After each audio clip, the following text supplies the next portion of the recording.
Business owner പെർസ്പെക്റ്റീവിൽ ഇപ്പോൾ ദുബായിലുള്ള business owners അവിടെയുള്ള agency work ചെയ്യിപ്പിക്കുന്നതാണോ അത് ഇന്ത്യയിൽ നിന്നുള്ള ഏജൻസി വർക്ക് ചെയ്യിപ്പിക്കുന്നതാണോ ലാഭം ഓഫ് കോഴ്സ് ഇന്ത്യ തന്നെയാണ്.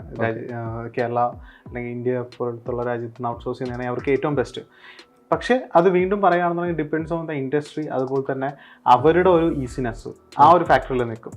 ഇപ്പം SEO സർവീസസ് ഒക്കെയാണ് ചെയ്യുന്നതെന്നുണ്ടെങ്കിൽ അല്ലെങ്കിൽ കണ്ടന്റ് റൈറ്റിംഗ് അങ്ങനെയുള്ള സർവീസസ് മാത്രമായിട്ട് ഔട്ട്സോഴ്സ് ചെയ്യാറുണ്ട്.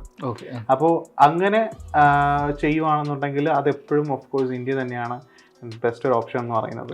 അതല്ലാണ്ട് ഇപ്പോൾ ഒരു സോഷ്യൽ മീഡിയ ടീം അല്ലെങ്കിൽ ഒരു content creation team, video production related ആയിട്ടുള്ള കാര്യങ്ങൾ വരുന്ന ഒരു സർവീസസ് ആണ് നമുക്ക് ചെയ്യേണ്ടതെന്നുണ്ടെങ്കിൽ ഒരു ദുബായിൽ തന്നെ ഉള്ള ഒരു മാർക്കറ്റിംഗ് ഏജൻസിയോ അല്ലെങ്കിൽ ഒരു ഓൺ ഇൻഹൗസ് ടീമോ ചെയ്യുന്നതായിരിക്കും ബെറ്റർ. പക്ഷേ അവിടെ വരുന്നതെന്ന് വെച്ച് കഴിഞ്ഞാൽ ഈ പറഞ്ഞ പോലെ തന്നെ ഒരു പ്രൈസിങ്ങിൻ്റെ ഒരു ഫാക്ടർ വരുമ്പോൾ എപ്പോഴും നല്ലൊരു ടീമിന് ഫൈൻഡ് ഔട്ട് ചെയ്യണം ബെസ്റ്റ് റേറ്റ് എന്നുണ്ടെങ്കിൽ എപ്പോഴും ഇന്ത്യ തന്നെയാണ് ഒരു നല്ലൊരു ഓപ്പർച്യൂണിറ്റി.